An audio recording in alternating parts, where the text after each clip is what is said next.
Assalamualaikum, selamat pagi anak-anak. Semoga kita selalu diberi kesehatan di masa pandemi yang sudah hampir menjelang ulang tahun ini anak-anak ya. Kali ini masih ketemu dengan Ibu di pelajaran seni budaya. Pada materi kali ini kita akan masuk ke teknik bernyanyi. Nah, di dalam teknik bernyanyi itu ada beberapa yang perlu kita perhatikan. Kita bahas lebih lanjut ya anak-anak ya. Nah, sebelum masuk ke teknik bernyanyi, pernah tidak? Pernah kan kalian melihat pertunjukan musik? Nah, di dalam pertunjukan musik itu pasti ada beberapa orang yang memainkan jenis alat musik. Di dalam alat musik ini ada yang disebut dengan musik sejenis dan musik campuran. Biasanya disebut dengan musik ansambel. Nah, untuk ansambel sendiri akan kita bahas nanti setelah kita belajar mengenai teknik bernyanyi. Nah, sudah jelas ya yang kita pelajari hari ini. Yang pertama ada teknik bernyanyi, kemudian yang kedua di sini ada bermain musik ansambel.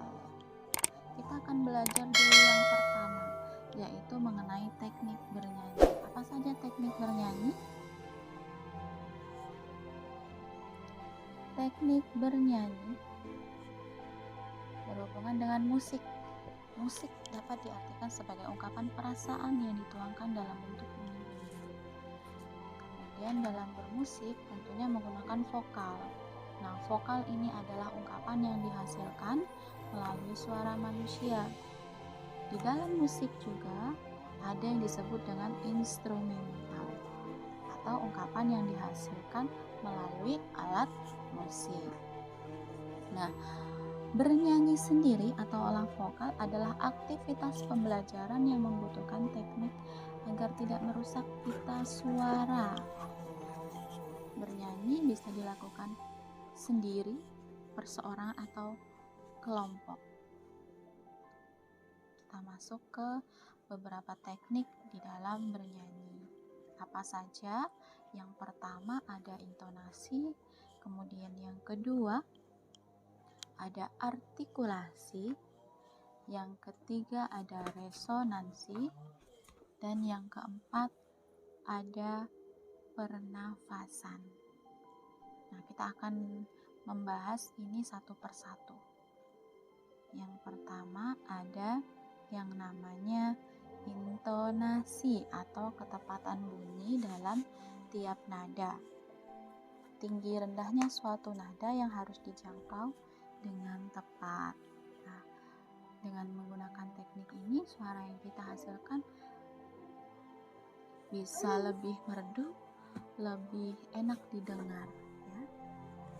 Kemudian yang kedua yang akan kita bahas yaitu teknik bernyanyi artikulasi atau pengucapan kata dengan benar. Nah, di sini menggunakan alat ucap karena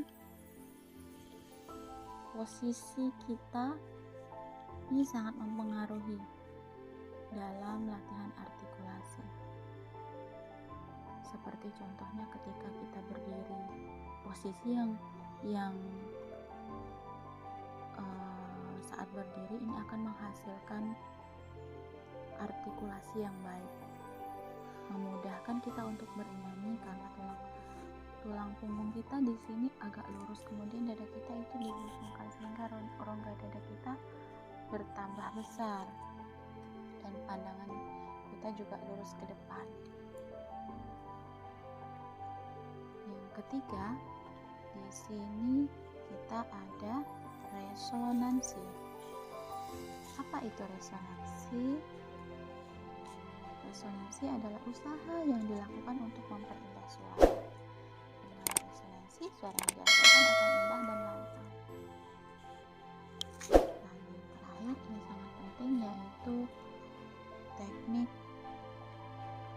pernafasan. Kenapa napas memiliki peranan yang penting dalam bernyanyi? Karena nafas merupakan penentu keluarnya suatu nada. Semakin panjang nafas kita, semakin mudah pula kita bernyanyi. Begitu juga sebaliknya, semakin pendek nafas kita, semakin lelah dan terengah-engah pula kita bernyanyi. Nah, teknik pernapasan ini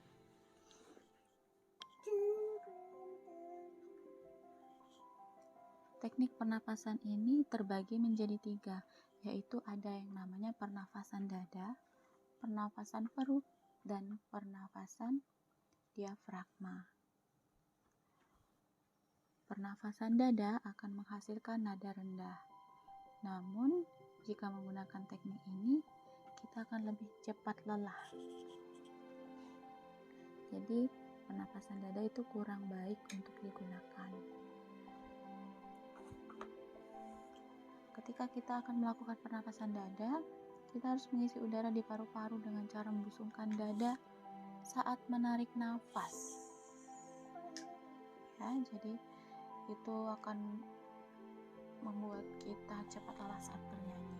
Kemudian ada pernafasan perut.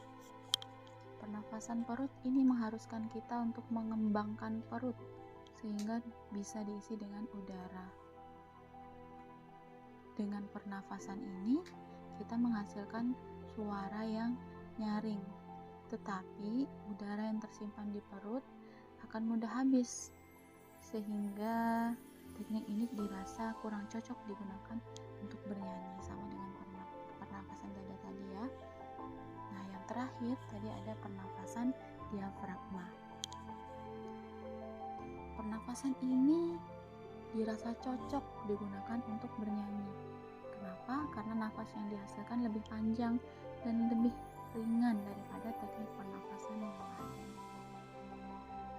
Dan nafas yang dikeluarkan juga lebih mudah diatur oleh otot diafragma. Nah, itu ada 4 teknik pernafasan ya.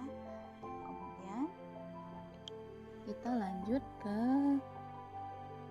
musik ensemble. Nah, musik ensemble adalah bermain musik secara bersama-sama dengan menggunakan beberapa alat musik dan kemudian memainkan lagu dengan aransemen yang sederhana. Musik ensemble berasal dari bahasa Prancis yang artinya rombongan musik. Di dalam kamus musik disebut dengan kelompok kegiatan musik. Kenapa disebut rombongan atau kelompok? Karena di dalam ensemble ini bermain musiknya secara bersama-sama, jadi ramai-ramai ya.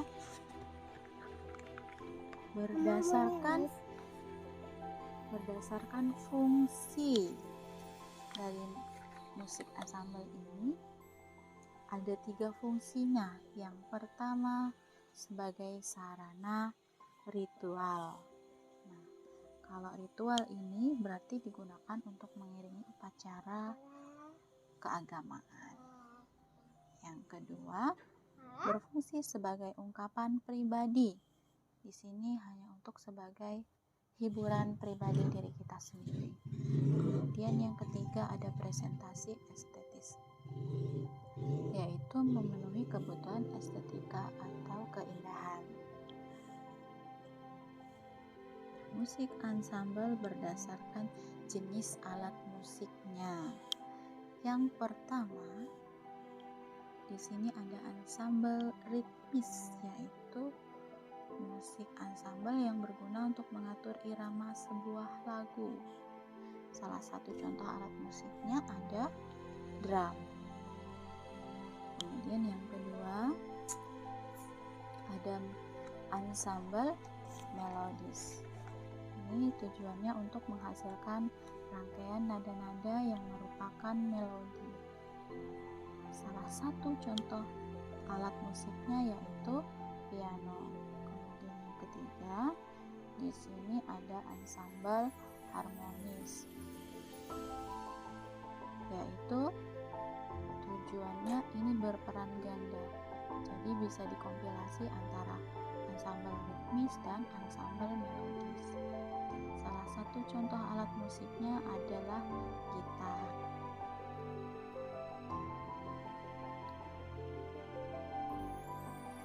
Nah, jenis musik ansambel sendiri itu ada dua, yaitu yang pertama